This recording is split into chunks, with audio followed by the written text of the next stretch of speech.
In the last 5 years, our country has fought through the most challenging times since the Second World War. আগাম নির্বাচনের ঘোষণা দিয়ে বড় সমস্যায় পড়েছেন ব্রিটিশ প্রধানমন্ত্রী ঋষি সুনাক।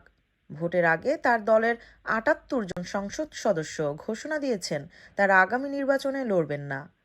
যুক্তরাজ্যের আইন অনুযায়ী ২০২৫ সালের জানুয়ারির মধ্যে সাধারণ নির্বাচন সম্পূর্ণ করতে হবে, কিন্তু সুনাকের কনজারভেটিভ পার্টি নির্বাচন স্থগিত করার জন্য দাবি জানিয়ে আসছিল, কারণ গত কয়েক মাস দলটির নেতাদের প্রতি ভোটারদের আস্থা প্রায় তলানিতে পৌঁছেছে।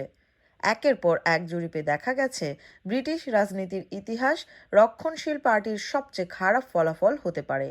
এমন পরিস্থিতিতে পরাজয় নিশ্চিত বলে মনে করছেন দলের একটি বড় অংশ। এরপরও দ্রুত নির্বাচনের ঘোষণা দিয়েছেন ঋষি সুনাক। আগামী ৪ জুলাই দেশটির সাধারণ নির্বাচন অনুষ্ঠিত হবে। ভারতীয় বংশোদ্ভূত ঋষি সুনাক যেখানে প্রথমবারের মতো প্রধানমন্ত্রী হিসেবে প্রতিদ্বন্দ্বিতা করবেন। ব্রিটিশ প্রধানমন্ত্রীর দাবি তার নেতৃত্বে দেশ আর্থিক সংকট থেকে মুক্তি পাবে। তবে নির্বাচনের দিন ঘোষণার পর থেকে একের পর এক কনজারভেটিভ এমপিরা আগামী নির্বাচনে লড়তে চান না বলে জানিয়ে দিয়েছেন।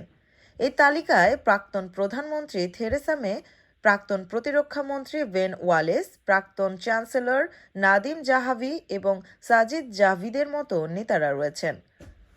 রাজনৈতিক বিশ্লেষকদের মতে কনজারভেটিভ পার্টির নেতারা ধরেই নিয়েছেন নির্বাচনে তাদের পরাজয় নিশ্চিত, তাই বিব্রত এড়াতে আগাম নাম প্রত্যাহার করা হচ্ছে। এমন পরিস্থিতিতে অনেকটাই আত্মগোপনে চলে গেছেন ঋষি সুনাক। বিরোধীরা যখন প্রচারণায় ব্যস্ত, তখন ব্রিটিশ প্রধানমন্ত্রী তার বাসভবনে উপদেষ্টাদের সঙ্গে বৈঠক করায় ব্যস্ত।